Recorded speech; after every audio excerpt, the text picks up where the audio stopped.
बलौदा बाजार आगजनी को लेकर सरकार ने सख्ती दिखाते हुए जिला कलेक्टर और एएसपी को हटाने के निर्देश दिए हैं। आपको बता दें, विस्तार न्यूज ने पहले ही इस खबर की जानकारी दी थी। तो वहीं बलौदा बाजार के कलेक्टर और एएसपी को हटाए जाने पर उप मुख्यमंत्री अरुण साव का बयान भी सामने आया है। अरुण साव ने कहा है कि बलौदा बाजार की घटना बहुत गंभीर है, जिस पर सरकार गंभीरता से संज्ञान ले रही है। तो वहीं मामले पर डिप्टी सीएम ने कांग्रेस पर भी निशाना साधा है। अरुण साव ने कहा है कि कांग्रेस के नेताओं ने इस घटना को अंजाम देने के पर्दे के पीछे से भूमिका निभाई है। तो मामले पर गृह मंत्री विजय शर्मा ने बलौदा बाजार की घटना का जिक्र करते हुए कहा कि इसमें छत्तीसगढ़ के बाहर के लोगों का हाथ है। वहीं करोड़ों के नुकसान पर गृह मंत्री ने आरोपियों से भरपाई करवाने की बात भी कही है। तो वहीं बलौदा बाजार में भारी बवाल के बाद दूसरी तरफ कलेक्ट्रेट और एएसपी कार्यालय में ऑफिस का कामकाज शुरू हो चुका है। ऑफिस में कामकाज बाधित होने की वजह से साफ सफाई कर कार्यालय में दोबारा काम भी शुरू करवाया गया। आपको बता दें कि आगजनी के कारण कार्यालय के कागजात और दस्तावेज भी पूरी तरह से जलकर खाक हो गए थे। देखिए, 5 साल में जब उनकी सरकार थी तब भी प्रदेश में अराजकता अव्यवस्था उन्होंने फैला कर रखी थी। सत्ता में जाने के बाद, सत्ता से हटने के बाद उनकी मानसिकता में बदलाव नहीं आया है और जिस प्रकार से कांग्रेस के विधायकों और नेताओं की भूमिका दिखी है, फोटोग्राफ में दिखे हैं, कार्यक्रम में दिखे हैं, तो कहीं न कहीं ये स्पष्ट हो रहा है कि कांग्रेस के नेताओं ने इस घटना को अंजाम देने में कोई पर्दे के पीछे, कोई पर्दे के बाहर रहकर भूमिका निभाई है। सामाजिक नहीं, ये पूर्णतः असामाजिक लोगों का काम है। समाज के लोग तो माननीय मुख्यमंत्री जी के न्यायिक जांच की घोषणा के बाद संतुष्टि जाहिर की थी। उसके बाद उनको धन्यवाद ज्ञापित करने के लिए एक सम्मेलन वहाँ पर था और बाद में जो कुछ हुआ है ये तो बहुत बड़ा दुर्भाग्यजनक विषय है, बहुत दुख का विषय है, बड़ी चिंता का विषय है। जिसने भी किया है, मुझे तो यहाँ तक भी नहीं लगता कि वो कोई छत्तीसगढ़ के होंगे। मुझे तो यह भी लगता है कि कहीं बाहर के ही होंगे। ओडिशा में नई सरकार के शपथ ग्रहण में शामिल होने के लिए छत्तीसगढ़ के मुख्यमंत्री विष्णुदेव साय भुवनेश्वर पहुंच चुके हैं, जहां वो जनता मैदान में होने वाले शपथ ग्रहण समारोह में शामिल होंगे। आपको बता दें कि ओडिशा के सीएम पद के शपथ ग्रहण समारोह में प्रधानमंत्री नरेंद्र मोदी की भी उपस्थिति रहने वाली है। तो वहीं समारोह में शामिल होने के बाद से रात लगभग 8:45 बजे मुख्यमंत्री विष्णुदेव साय वापस रायपुर पहुंचेंगे और इसी के साथ इस कार्यक्रम में शिरकत करेंगे। हम लोग भुवनेश्वर जा रहे हैं। आज उड़ीसा के नए मुख्यमंत्री श्री मोहन मांझी जी का शपथ ग्रहण समारोह है, उसमें शामिल होने के लिए जा रहे हैं। छत्तीसगढ़ के मंत्रियों का, नेताओं का, विधायकों का और संगठन के लोगों का बहुत बड़ा सहयोग उड़ीसा के चुनाव में रहा है। उड़ीसा की जनता हमारे प्रधानमंत्री जी पर, श्री नरेंद्र मोदी जी पर और उनकी मोदी की गारंटी पर विश्वास किया है और पहली बार उड़ीसा में भारतीय जनता पार्टी स्पष्ट बहुमत में सरकार बना रही। रायपुर कलेक्टर ने राजस्व विभाग के कार्यों की समीक्षा ली है। कलेक्टर ने राजस्व विभाग के अधिकारियों को निर्देशित करते हुए लंबित प्रकरणों को तेजी से निराकरण करवाने की बात कही। आपको बता दें, आचार संहिता के कारण कई प्रकरण लंबित थे। तो वहीं बलौदा बाजार की घटना के बाद से रायपुर के सोशल पर नियंत्रण रखने के लिए भी कलेक्टर गौरव सिंह ने विशेष निर्देश जारी किया है। रायपुर कलेक्टर ने इस संबंध में कहा है कि पुलिस और सामान्य प्रशासन की टीम एक्टिवेट की गई है, जिसे प्रभावी बनाने का पुरजोर प्रयास भी किया जा रहा है। सभी जितनी भी नालियां हैं उनको साफ करने के निर्देश दे दिए गए हैं। लगातार काम चल रहा है। आपके माध्यम से भी अगर कहीं पर कोई विषय आता है तो तत्काल बताएं। इस विभाग की चूंकि आचार संहिता लगी हुई थी, इसलिए बहुत से कामों की समीक्षा नहीं हो पा रही थी। अब उनको तेज़ी से किया गया है और ये आचार संहिता हटने के बाद दूसरी बैठक है। एक पहले बैठक ली गई थी जिसमें निर्देश दिए गए थे, उनके फॉलोअप के लिए फिर दूसरे 3 दिन बाद दूसरी बैठक ली गई है, जिससे कि लगातार जो राजस्व के मामले हैं उनको हम तेज़ी से निपटा पाएँ। प्रदेश की सियासत में मजेदार अंदाज में नेता एक दूसरे पर तंज कसते हुए देखे जा सकते हैं। वित्त मंत्री ओपी चौधरी ने नेता प्रतिपक्ष चरणदास महंत को अनोखी चुनौती देते हुए देखा जा सकता है। जहां ओपी चौधरी ने सोशल मीडिया एक्स पर चरणदास महंत को 10 दिन बिना एसी कूलर पंखा के रहने के लिए चुनौती दी है। वित्त मंत्री ओपी चौधरी ने लिखा है कि महंत जी इस गर्मी में 10 दिन बिना एसी कूलर पंखे के रहकर दिखाएं तो मैं गर्व से कहता हूं कि मैं गवैया हूं। महंत जी को बड़ी बड़ी सुख सुविधाओं की आदत पड़ गई है, तो आज भी बिना चप्पल के मैं खेत में चलता हूं और बिना एसी कूलर के रह सकता हूं। मैं तो बहुत हर्ष और खुशी के साथ बोला था, गर्व के साथ बोला था, मैं गवैया हूँ। नेता प्रतिपक्ष जी बड़े आदमी बन गए हैं, एसी उतरा बाहर आए के बोला हिम्मत नहीं हुआ थे, बोला बड़े बड़े सुख सुविधा की आदत पड़ गई हो ही। मैं तो आज भी गवैया हूँ, बिना चप्पल के गांव के खेत में रोज मोर गाँव में वॉक करता हूँ और बिना एसी कूलर के रह सकता हूँ। चरणदास महंत जी ने चुनौती देता हूँ, ये गर्मी के महीना में 10 दिन तक बिना एसी कूलर पंखा के रह के दिखाए, मैं दिखावे तैयार हूँ। बालोद जिले में 24,500 क्विंटल से अधिक धान शॉर्टेज का बड़ा मामला सामने आया है। 113 खरीदी केंद्रों में 24,805 क्विंटल धान सूखत में कमी पाई गई है, जिसकी राशि लगभग 5.5 करोड़ से अधिक बताई जा रही है। मामले पर जिला विपणन विभाग, खाद्य और सीसीबी सवालों के कटघरे में आकर खड़ा हो गया है। जो 143 खरीदी केंद्र है उसमें जो शॉर्टेज हुआ है वो शासन का गाइडलाइन में 28 फरवरी तक धान उठने का था, लेकिन वो 28 फरवरी को नहीं उठे, न मार्च में नहीं उठे, वो धान अप्रैल और मई तक उठ रहे हैं। इस कारण वह जो शॉर्टेज की स्थिति बन रहा है वो उसी कारण है कि धान लेट से उठने के कारण से। अभी तक 24,805 दिख रहे हैं समितियों में। उसमें ऐसे 2 समिति है जहां अभी धान का स्टॉक है, कुआ गोंदी और गुजरा। जांजगीर चांपा के डोंगा कोहरोद गांव के लोगों ने सड़क मरम्मत की मांग को लेकर कलेक्टर को ज्ञापन सौंपा। आपको बता दें कि ग्रामीण पिछले 10-12 वर्षों से सड़क मरम्मत की मांग कर रहे हैं, लेकिन प्रशासन के कानों में जू तक नहीं रेंग रही है। सड़क की हालत इतनी खस्ता है कि मरीजों को अस्पताल ले जाने में समस्या उत्पन्न होती है।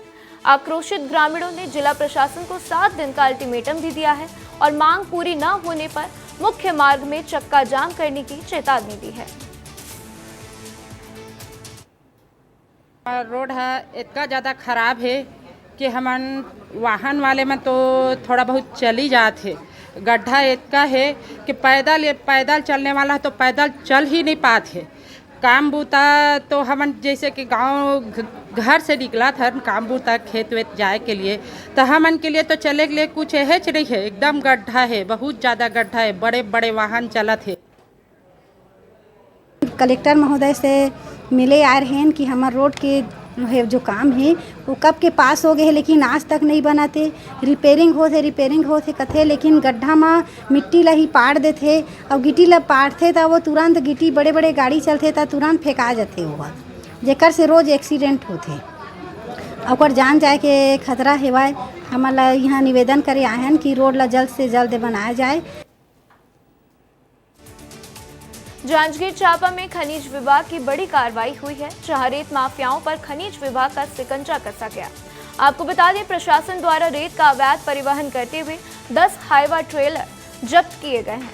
अकलतरा, तरौद, मुलमुला में खनिज विभाग द्वारा कार्रवाई की जा रही है, तो खनिज अधिनियम के तहत आरोपियों से जुर्माना भी वसूला गया। बताते चलें कि अवैध उत्खनन के कारण नदियों में व्यापक तौर पर कटाव का मामला भी सामने आता रहा है, जिसकी शिकायत स्थानीय लोगों द्वारा प्रशासन से की जाती है। प्रदेश के स्वास्थ्य मंत्री श्याम बिहारी जायसवाल ने चिरमिरी क्षेत्र में बनने वाले अस्पताल को लेकर जमीन का जायजा लिया। पुली व्यवस्थाओं का जायजा लेते हुए स्वास्थ्य मंत्री ने अधिकारियों को जरूरी दिशा निर्देश भी दिए हैं। मेडिकल कॉलेज की भूमि को आज देखेंगे, एग्रीकल्चर की भूमि हमने आज चिन्हित किया है, सामुदायिक स्वास्थ्य केंद्र खड़गवां की भूमि चिन्हित किया है। साथ ही साथ विभिन्न और विकास कार्यों को आज भौतिक रूप से पूरे जिला की टीम, जिला कलेक्टर सहित पूरे विभागों की टीम के साथ हम लोग भौतिक रूप से उसका अवलोकन कर रहे हैं। रायपुर में आज से राष्ट्रीय आम महोत्सव होगा। 3 दिनों तक चलने वाला राष्ट्रीय आम महोत्सव का आज शाम 4 बजे आगाज होगा तो कृषि मंत्री रामविचार नेताम इस महोत्सव का शुभारंभ करेंगे। इस कार्यक्रम में कई विधायक और मंत्री भी शामिल होंगे। तो इस महोत्सव में आम की 150 से अधिक किस्मों का प्रदर्शन किया जाएगा और रायपुर के कृषि विश्वविद्यालय में इस कार्यक्रम का आयोजन हो रहा है। 13 जून को मुख्यमंत्री डॉक्टर मोहन यादव रीवा एयरपोर्ट का शुभारंभ करने वाले हैं। आपको बता दें कि रीवा एयरपोर्ट जिले के लिए एक बड़ी उपलब्धि के तौर पर देखी जा रही है। फिलहाल रीवा से राज्य के अंदर के अन्य जिलों के लिए फ्लाइट का सफर भी शुरू किया जाएगा।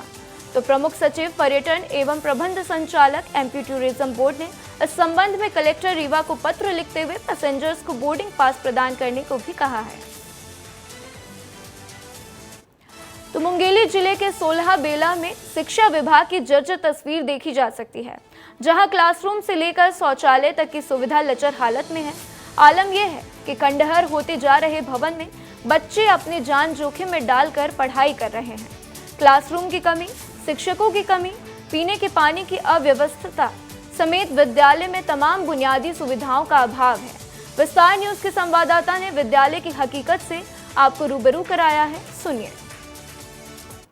हम मौजूद है मुंगेली ज़िले के ग्राम 16 बेला में, जहां आप देख सकते हैं जो स्कूल भवन है, नई शिक्षक सत्र चालू होते ही किस तरीके की यहां पढ़ाई होगी। तो सबसे पहले मैं आपको बता दूं कि ये जो भवन है पूरी तरीके से भवन जर्जर दिखाई दे रही है और जो ये सामने की स्थिति है, आप ऐसा लग रहा है सामने की स्थिति जो छूने से ही गिर जाएगी। कब से हालत है, बच्चे इसी हालत में पढ़ाई करते हैं?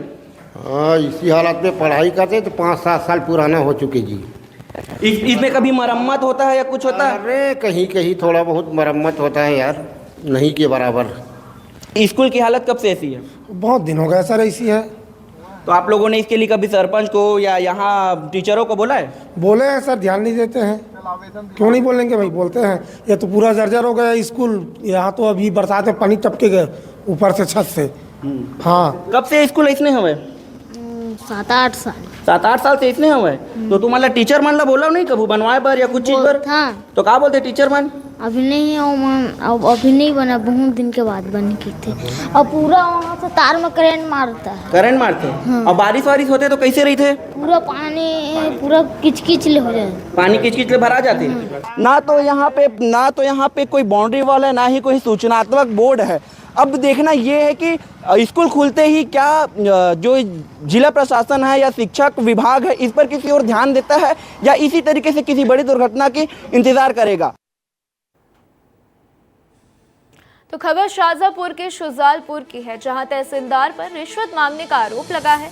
बताया जा रहा है कि क्षेत्र के पटवारी की 35,000 तनख्वाह रुकी हुई थी, जिसे रिलीज कराने के लिए पटवारी को 30,000 खर्च करने की नौबत आ गई। तहसीलदार और पटवारी के बीच की फोन रिकॉर्डिंग वायरल हुई है। पटवारी महेश ने आरोप लगाया है कि 20,000 की रकम न देने पर उसे सरकारी कार्य के दौरान मानसिक रूप से प्रताड़ित भी किया गया है। तो इंदौर में बुर्का गैंग पर प्रशासन का शिकंजा चला है। बुर्का पहनकर ज्वेलर्स की दुकान पर चोरी करने वाले आरोपियों को सराफा पुलिस ने महाराष्ट्र से गिरफ्तार किया है। बताते चलें कि इस गिरोह ने इंदौर के एक ज्वेलर्स की दुकान से 15 लाख रुपए के जेवरात चुराए थे, जिसकी शिकायत मिलने के बाद पुलिस ने इलाके में लगे सीसीटीवी कैमरे को खंगाला और 2 महिला चोर को महाराष्ट्र के मालेगांव से गिरफ्तार किया है।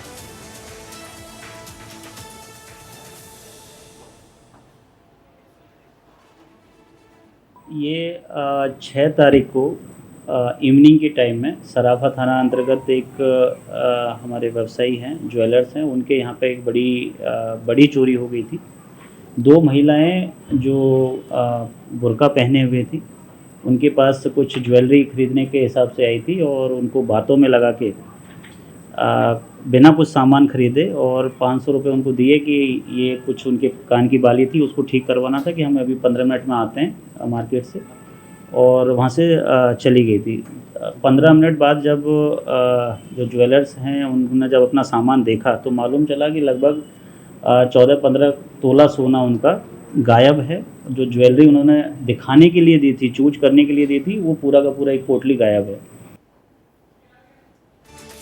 मुरैना से चोरी का एक और मामला सामने आया है, जहां पर पुलिस ने 2 महिला चोरों की गिरफ्तारी की। बताते चले कि शिव कुमार मिश्रा नाम के युवक ने कोतवाली पुलिस में सोने की झुमकी और अंगूठी चुराने की शिकायत दर्ज कराई थी, जिसके बाद से मुखबिरों की सूचना पर पुलिस ने 2 महिलाओं को जेवरात बेचने के दौरान धर दबोचा। पूछताछ में महिलाओं ने पर्स से जेवरात चोरी करने की बात कबूली है। फिलहाल पुलिस ने महिला से चुराए हुए जेवरात बरामद कर लिए हैं।